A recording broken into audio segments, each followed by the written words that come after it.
예, 곧바로 두 발표에 대한 코멘트에 들어가도록 하겠습니다. 먼저 여러분 발표 질문 듣기 전에 제가 뭐 느낀 점 한두 마디 전하고, 그리고 또 여러분들 질문 받아서 이야기 나누도록 하겠습니다. 이번 학술대회 취지문을 보면 기존의 이주 연구가 이제 과학적 사실과 데이터를 중요시했다면, 이번 학술대회는 이주 연구의 유용한 방법으로서 인문학의 가능성을 추구한다고 되어 있습니다. 이 취지에 부합하게 두 발표자 선생님께서 인간의 이동과 이에 대한 문학적 상상들에 관한 서사들, 그리고 이주의 경험들과 관련된 신체, 감각, 감정, 지식의 의미와 생생함을 전달하였다고 봅니다. 하지만 취지문에 밝힌 두 가지 접근 방법이 서로 대립한다기보다는 상호 보완적일 수 있다고 생각을 합니다. 즉 베나베드 선생님께서 주로 사용한 소설과 문학 자료, 그리고 예후다 샤림 선생님이 사용한 필름은 기존의 이런 연구, 즉 기존 역사학자들이나 사회과학자들이 사용하는 그런 고전적 자료와 데이터들을 훨씬 더 풍부하게 해주고 있다고 생각을 합니다. 본문 내용에 관해서 첫 번째 발표에 대해서 한두 가지 제가 먼저 말씀을 드리도록 하겠습니다. 선생님께서는 이제 샤일야 파텔의 미그리튜드와 나디파 모하메드의 블랙 맘바 보이의 작품을 통해서 식민주의와 세계화 사이의 상호 연관성을 강조하면서 아프리카의 이주 문제에 대해 고찰하셨습니다. 그런데 한국에서는 이 미그리티드 문학을 이야기할 때 선생님이 제시한 그 영업관 작가 샤일야 파텔보다는 흔히 프랑스의 자쿠 슈브리에를 이제 먼저 떠올립니다. 즉 미그리티드 문학은 1990년대 이후로 아프리카 출신이면서 주로 프랑스에 거주하고 있는 작가들의 문학, 특히 이주와 망명, 유랑 등의 주제들을 통해서 아프리카와 프랑스, 아프리카와 서구 사이의 경계인 혹은 주변인으로서의 자신들의 운명에 관심을 갖는 작가, 이들의 이제 문학이라고 보통 규정을 합니다. 그러한 면에서 한국에서 많이 알려지지 않은 부분들을 오늘 발표에서 소개해 주신 것에 대해서 아주 감사의 말씀을 드립니다. 관련해서 한 가지 개인적으로 질문을 먼저 드리면요. 아시다시피 프랑스에는 아프리카 흑인보다 알제리 등 이 마그레브 출신이 훨씬 많습니다. 흑인은 예를 들어서 수십만, 한 30만, 40만 이렇다면 마그레브에서 온 사람들은 거의 한 400만 가까이 되니까요. 그런데 왜 네그리티드 개념뿐만이 아니라 이 미그리티드 개념도 주로 아프리카 흑인 작가들이 시작하고 발전시켰을까 하는 궁금증이 있습니다. 물론 이제 1930년대 파리에서 공부하던 쌍고르나 에메세제르 혹은 이제 후에 프란츠 파논 같은 경우가 주축이 되었기 때문일 수도 있지만, 이에 필적할 만한 마그레브 작가들 모임은 없었는지, 또 있다면 두 그룹 사이의 차이점은 무엇인지, 그러니까 혹시 흑인이라는 정체성보다 무슬림이라는 정체성을 구심점으로 하는 문학 모임, 이것에 대해서 좀 같이 좀 이야기를 해 주셨으면 좋겠습니다. 한국에는 그 아주즈 베가그의 그 샤바의 소년이라는 작품이 소개되어 있습니다. 사실 이 미그리티드만 하더라도 그 문제의식이나 정체성, 본종, 그런 모든 개념을 흑인 작가들만 공유했다는 게 저로서는 좀 의문이 듭니다. 이왕 나온 김에 하나만 더 말씀을 드리면, 그 작년에 노벨상을 수상한 압들라 자쿠 구르나의 이제 뭐 패러다이스라든지 바이 더 씨, 뭐 애프터 라이브스 같은 이런 작품들이 있는데, 예, 이것도 선생님께서 오늘 다루셨던 그 나디파 모하메드의 작품 블랙 맘바보이와 이제 비교해 볼 수 있을 것 같은데요. 그 무엇보다도 이 구르나는 무슬림으로서 아프리카 내에서도 차별받는 소수자로 스스로를 좀 규정한 바가 있습니다. 이름으로 봐서 선생님께서 다루신 나디파 모하메드도 무슬림인 것으로 보이는데, 이 동아프리카 출신의 영어권 소설에서 뭐 흑인이라든지 혹은 이제 피식민지인 전쟁의 희생자 뭐 이런 정체성이 이제 주로 다루어지고 있는 것으로 알고 있습니다. 혹시 무슬림 정체성과 관련된 작품도 이 동아프리카 쪽에서 많이 나타나고 있는지, 그리고 이제 특히 동아프리카에서 아랍계 무슬림으로 산다는 것이 이 지역에서 왜 그렇게 커다란 차별 요소인지 뭐 그런 점도 좀 궁금합니다. 뭐 이것을 논의의 시작으로 해서 선생님 말씀 좀 듣고 그리고 여러분들 또 질문 받는 것으로 하겠습니다.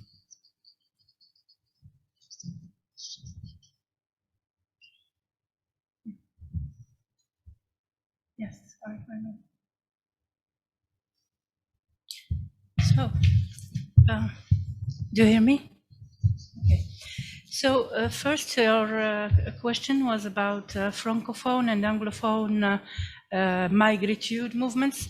The Francophone one is led by Chevrier and the Anglophone one is led by Patel. I personally work on the Anglophone novels. This is why I'm interested in Patel's migritude movement.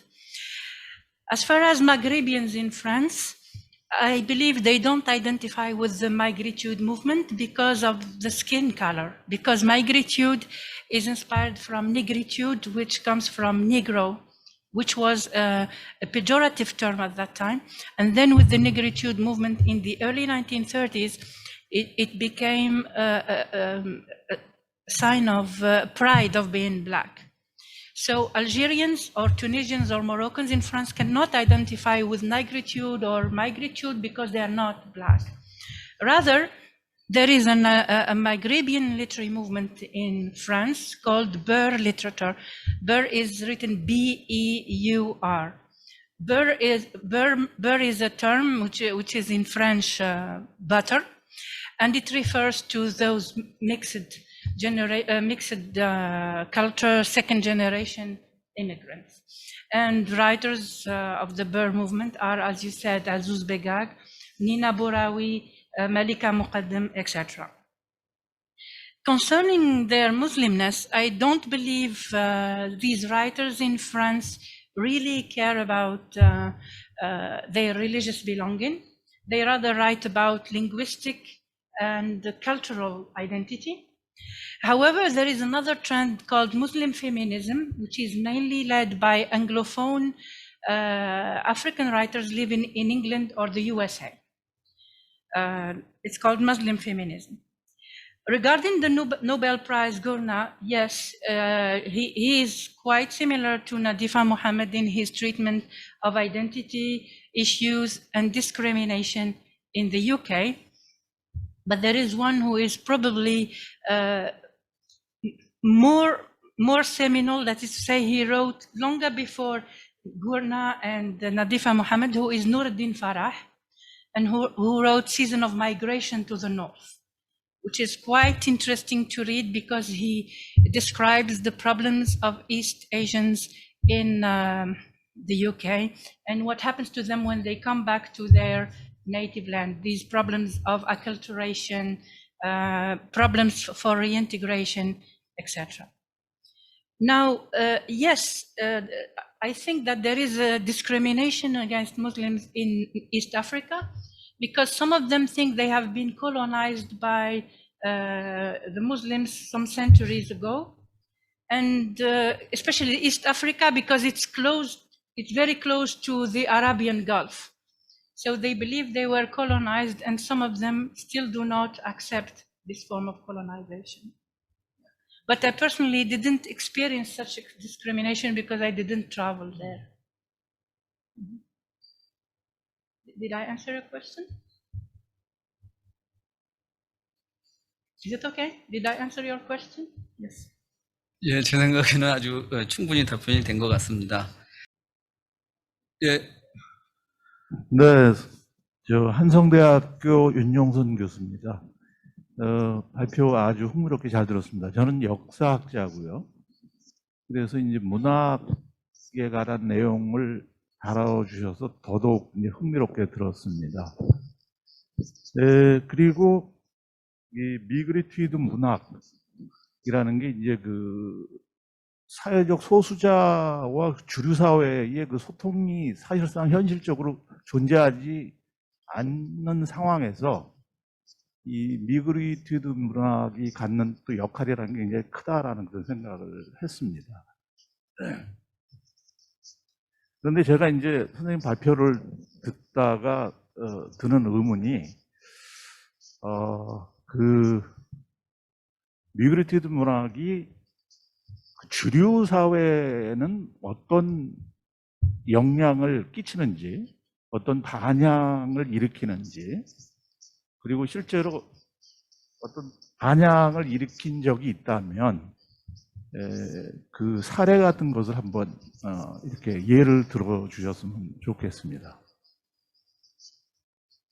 네, 제 질문입니다.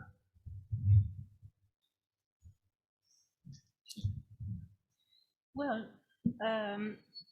honestly, I don't know if there is an influence on mainstream culture, but what I know is that Patel was recognized by CNN, for example, as one of the most distinguished writers in the previous years, but this is still in the media and in the publishing industry. But I'm not sure they have an impact on society as a whole.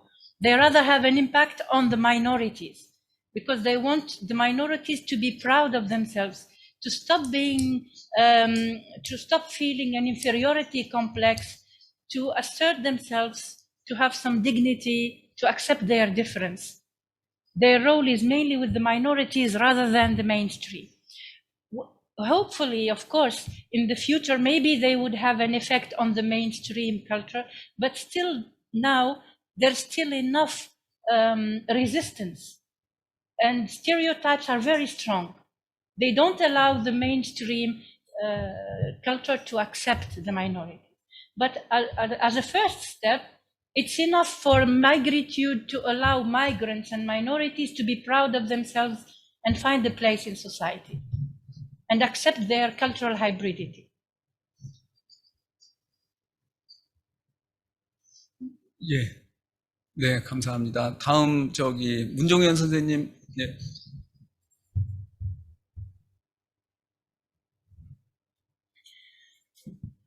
예, 안녕하세요. 예, 세종대학교에 있는 문종현입니다. 저는 뭐 간략한 그냥 간단한 질문만 좀 드리고 싶은데요. 선생님께서 아무래도 영문학을 하시다 보니까 주로 여기 있는 작품들이 아무래도 이 동아프리카 그리고 대서양 건너서의 어떤 캐나다라든지 미국 이쪽의 어떤 그런 뭐랄까요, 어떤 지형 같은 것들을 담론의 지형을 보여주시는 것 같습니다.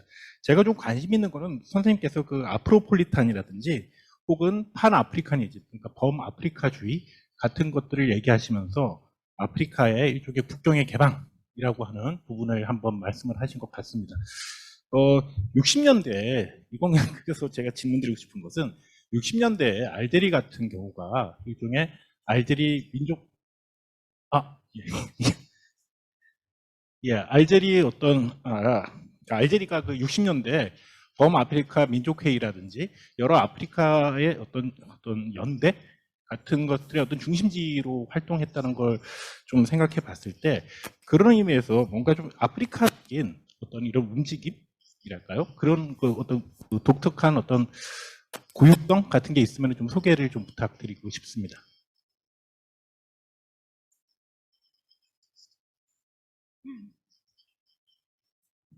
Good.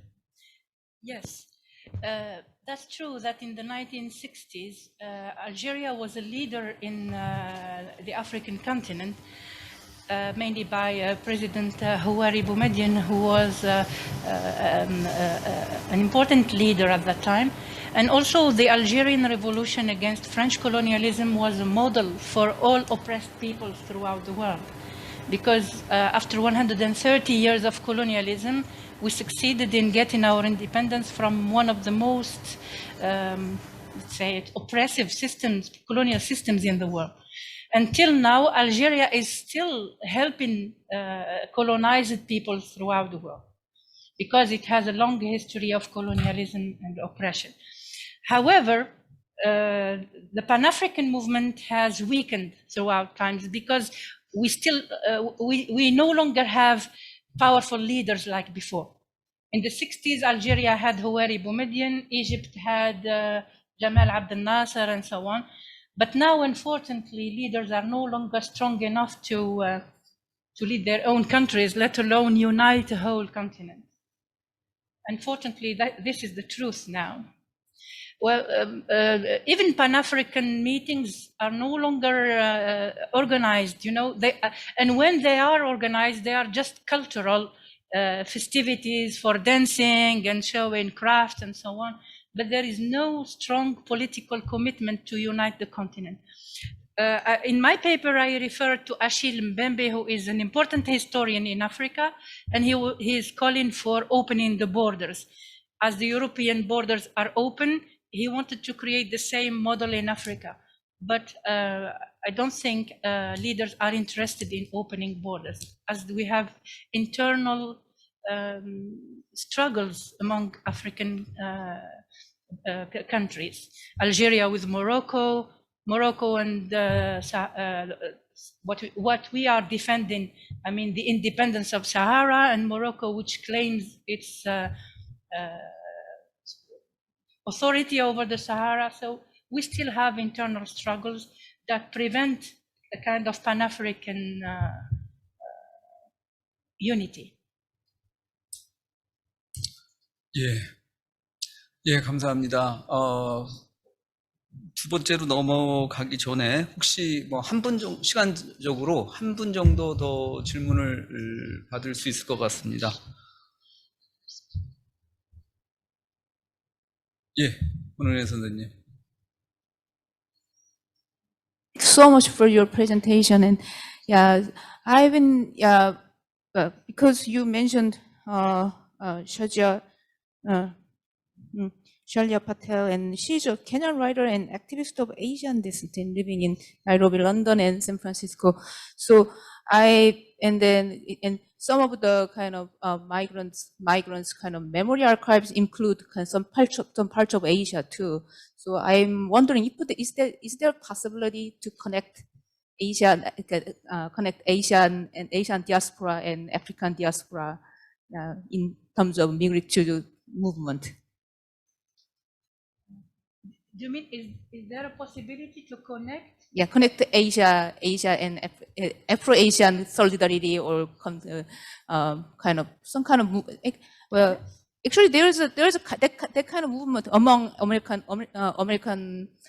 blacks, yeah, radical Americans who are Marxists and then who are interested in kind of Asian radical communist movement in Asia, and they built a kind of new future that all the oppressed people in the world, meaning Asians and Africans, can get together and build a better world. And then yeah, so can you see that kind of, and I was interested in their claims, but particularly they those American blacks led those claims of Afro-Asia solidarity, and that includes kind of W.B. Du Bois and some other kind of Caribbean black Marxists. They also made a kind of claim, kind of the meeting of Pan-Africanism and some kind of Pan-Asianism in the age of Cold War, and also in the age of the third worldism in mid 20th century. And do you think that kind of movement can happen now? Yes, I do believe that this is possible, because as I told you in my paper, Blyden says that in the past, African used to be nomads, and they were wandering from one African country to another, and from African countries to Asian countries, and he gave many examples like that.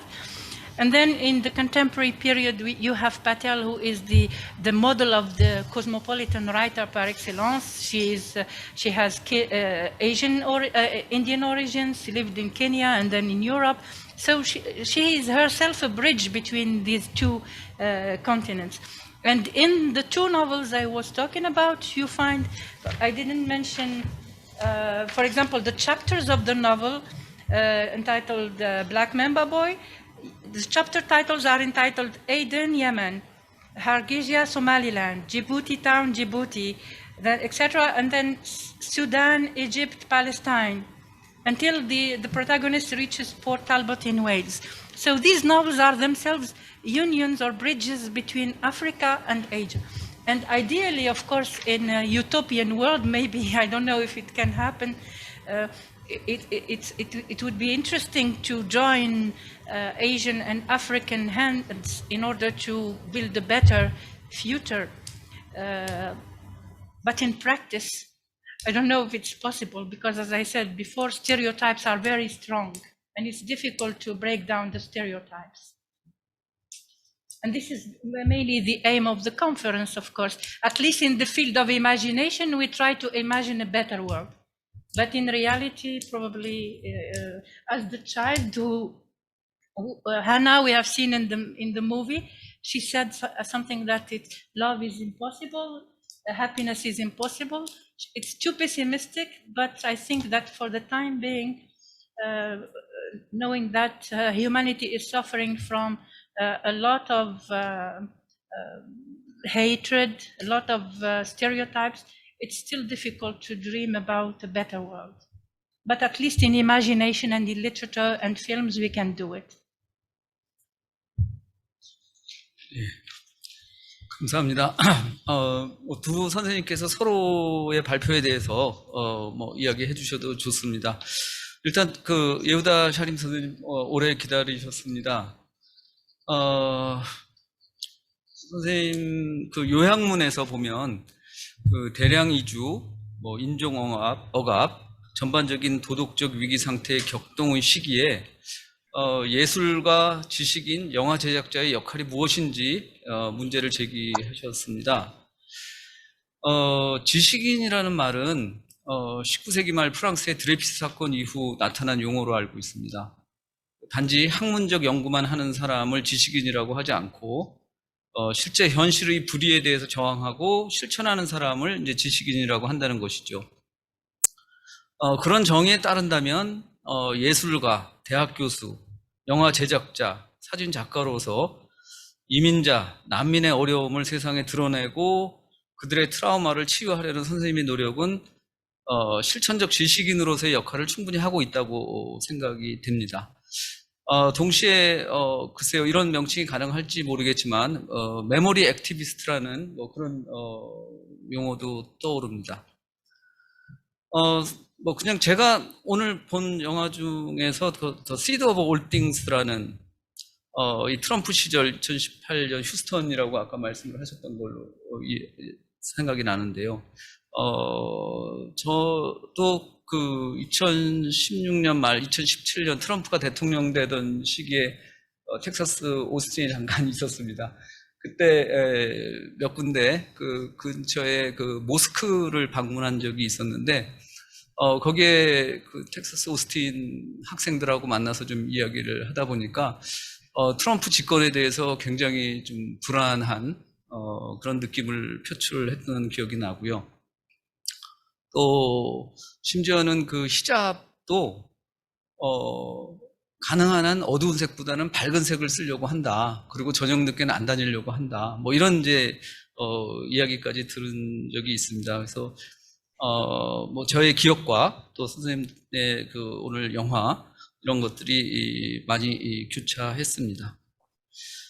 예, 아마 질문이 굉장히 많으실 거라고 생각을 합니다. 아까 질문 먼저 하시기로 하셨던 선생님.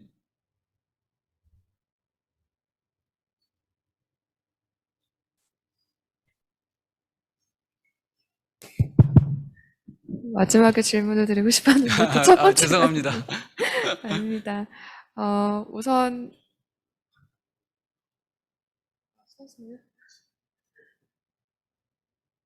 안녕하세요. 저는 현대미술 큐레이터인 오선영이라고 합니다.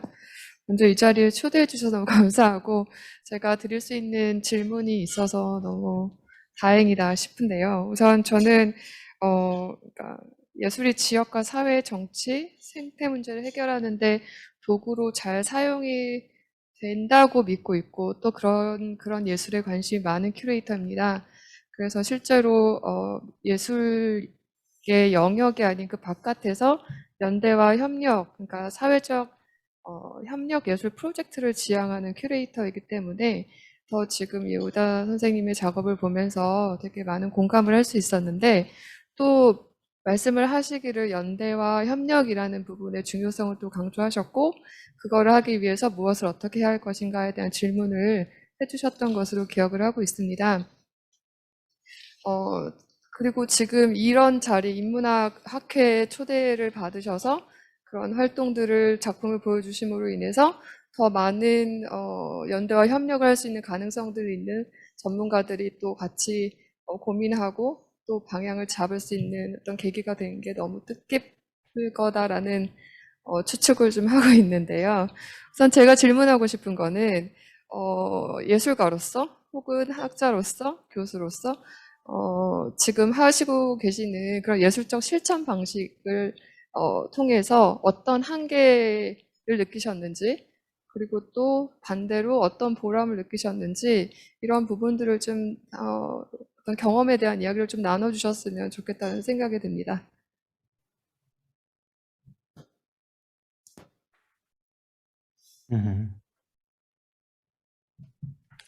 Thank you so much for this beautiful question. Maybe give me a second before I answer your question. I want to thank the previous speaker and when she commented about Hana. I felt like that was so beautifully said. So thank you for that. As for my limitations, I think one limitation is, you know, we all have those ideas that art or film or an article or a book could actually change the world or create some kind of change. You want to believe that you're going to publish your article and there will be readers and people will listen. The government, there will be policies will change. And I think that's one of limitation is the idea of that some kind of product that we produce, either as intellectuals or academics or artists, could actually make a change. And that is only a product. And I think one limitation is that change, if we think about it, it's much more substantial, it's long lasting, and it doesn't happen in a year or two or 1 week or 1 month or as a result of one article or one book. Change asks for a greater commitment. Change asks for reimagining the role of the academic. Change asks us to think rather than about a product, but about a body of work. And that is, I feel like asking us to think beyond the capitalist structures, because capitalist structures ask us to focus only on products rather than impact, rather than on the lives and well-being of our communities. And in many ways, it asks us, again, to rethink what is it that we are here for, particularly at a time of such a crisis. Because we know that in the world that we live right now, there are so many Hanas, there are so many young adults or adults, period, who lose hope, especially after COVID. So I think it asks us for reclaim our commitment. And I'm talking here also about the role of the academic. The role of academia, the role of the university was at the heart to serve a community. It was, that's the origin of it. Film is one methodology. But film in itself is not enough. It asks for a vision, because we know that film in itself could serve corporations and mainstream media as a way to escape from life. So I think one of the limitations I'm constantly struggling is to constantly reimagine and rethink the boundaries of academia and the boundaries of art and artwork. You know, I go with the films, travel to multiple spaces. And in that sense, I'm very fortunate. I'm going to academic spaces, and I'm going to film festivals, and I'm going to TV channels, and I'm going to communities. One thing that and maybe that is what you would like me to talk about and as an experience, is that through collaboration, we can reimagine hope. The only way for us to get out of that place of hopelessness is to get connected to this, something that is called desire, and understand that the life that we're seeing right now that creates such deep sense of hopelessness could change. And it's, again, our shared responsibilities, as the previous speaker mentioned. It's a responsibility, and it asks all of us to come together. And I think that's the thing. Like, the moment we began working with Hannah and Hussein and Abbas and Nancy and Anna and so many others, only through that togetherness we can get somewhere. Only through that togetherness we are able to, you know, enter that dark space and actually share our pains. And sharing emotion is the most deep intellectual practice we can even think about, because it allows us to reconnect with our bodies. We are not only our brain, we are also heart. We are also feelings, we are also sentiments. We are also, you know, we are corporeal. We are not only thoughts and ideas. So I think in that sense, creating all those intellectual bridges, interdisciplinary, intercommunity, international, that's our only hope. And the film in itself is trying to embody that. Yeah, so that's about my experiences and limitations. I hope I answered your question. 네, 감사합니다. 예, 다른 또 질문 있으신 분 손 들어 주십시오.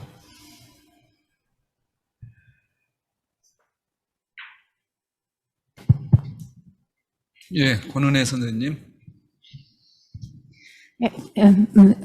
Thank you so much for your great presentation. And then I've been contacting you so many times through emails, and then it's finally great to meet you online.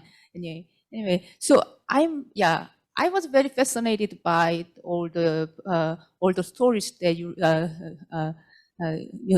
you've collected, and then it was really great to see that all those refugees do not thank America at all. That was great, and then it was like it was kind of now it's kind of, I think the second generation Vietnamese Americans. Yeah, they those writers kind of Viet-Thanh. I keep forgetting how to pronounce his name. Anyway, he's an acclaimed writer, and also he's also English professor somewhere in California too. And so I think he and someone else has said kind of, well, why those refugees and their descendants, born or raised in the U.S., have to thank America or some other parts of Western world, because they were the cause of the problem. And then, so and they tried to kind of revamp the image of refugees as kind of someone who should be grateful for those countries to accept them. It's not and basically it's not their fault to come to the U.S. It's probably the cause kind of lies somewhere else. And then so my question is kind of, what was the response of kind of how to hold them, how to kind of group them as kind of mainstream kind of Americans, some sort of mainstream kind of native-born Americans, reacted to your films after watching them, seeing those sort of less grateful or ungrateful, not even thinking about showing gratitude at all. Yeah. Thank you for this beautiful question. That questions of response. So I think that we need to remind ourselves that native-born Americans are indigenous Indians, and they are in reservations. And they are not that thankful to what is happening to them or to America. As for how the general public, well, we need to know America is the country of immigrants. From Donald Trump to Joe Biden, they're all immigrants. So I think there's the question of response actually asks us to look at the question of the American dream. And it's a dream, and that dream could also turn into a nightmare. And I want to look carefully into the American dream from a perspective of an immigrant or refugee. From perspective of refugees, you have a very limited support.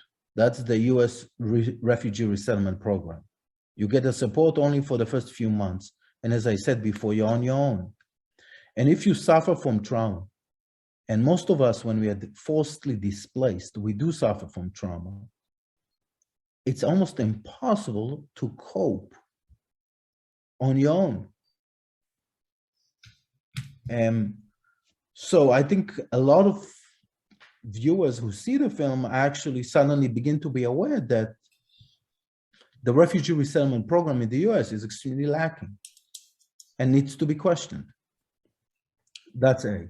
B, most of us think about immigrants or refugees as one anonymous group and as people who travel across borders just because. The moment we begin to humanize and look into refugees as individuals, and not only as individuals, but actually as heroes, like someone like Abbas, who demonstrated against injustices in Iran. And then he arrives to the US, and then he's labeled as refugee. That doesn't do justice to who he is. And then giving the anti-Muslim rhetoric that has really harmed so many communities in the US over the last 5 years. Think about the previous administration that barred immigrants from Muslim countries to enter the US, including immigrants from Iraq, Iran, Yemen, and so on. When viewers begin seeing the film, they begin actually, first there's always a moment of shock and like, oh, those immigrants, those Muslim men and women that we somewhat, exoticized or turned them into suspicious individuals, they have lives, they have love in them, they fight for their dreams, they care about one another. They are the future of America. And I think that it forces Americans, as well as all of us, to think about the world that we create.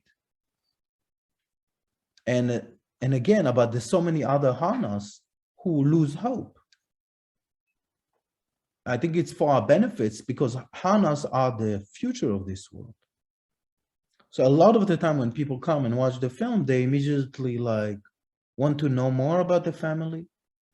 And then actually people send me money. Like I have people who donate money so Ali can go to college, or ask me what does the family need. So the film screening in themselves become a space for people enter a dark room, meaning the cinema, also life, and think about solutions, thinking together about solidarities, understanding that actually we don't know so much about one another, understanding that what we see through the media, through the news, is actually the last lens through which we need to look into our lives. And what happens is then suddenly there is a deep, meaningful conversation which allows us to look inside of us. And why are we so afraid of one another? And we know that there is a deep pain that comes with living life based on suspicion. It's not fun. when you constantly feel like you're being looked at, when you're constantly being afraid. That's a terrible life, yeah? And the moment that we are able to let fear go and become who we could become, that's a place for, again, creativity. That's where when we can create a different future for ourselves and our children. 예, 감사합니다. 시간이 이제 거의 다 됐는데, 제가 이제 역사학자다 보니까 아까 말씀하신 것 중에 하나만 그냥 확인 차원에서 좀 여쭤보고 싶은데요. 그 Songs That Never End라는 그 영화 후에 설명하시면서 이란에서 이라크로 그 다음에 터키에서 미국으로 이렇게 가는 과정을 이야기하면서 터키에서 그 이란에서 온 무슬림이라는 것 때문에 차별을 받았다 뭐 이런 이야기를 하신 것 같은데 그 말씀이 맞다면 왜 터키에서 이란에서 온 무슬림이라는 것 때문에 차별을 받는지 그게 굉장히 머릿속에서 떠나지 않네요. 궁금해서요. 혹시 대답이 가능하신지요? So they were discriminated because they were refugees from Iran. I remember Ali kept telling me that when he would go to school, they would laugh at him, someone who is a refugee, meaning someone that is without a home, meaning someone that has no home to return to, who is unstable. And add to that to the fact that the family was undocumented, meaning that they didn't have any status. That at least was the case for Iranian refugees in Iran before, during the previous 이란에서 administration. 왔다는 것 때문이 아니고요. Excuse me? 네, 알겠습니다. It was more the fact that they were refugees. It was more the fact that they were refugees and that they are not from Turkey. And that's why Ali was bullied and he just stopped going to school. 네, 감사합니다. 예, 시간이 저희 예정된 시간이 30분까지였습니다. 지금 31분이고 오늘 두 분의 발표자 아주 귀중한 그리고 매우 흥미로운 발표였습니다. 예, 감사합니다. 늦은 시간까지.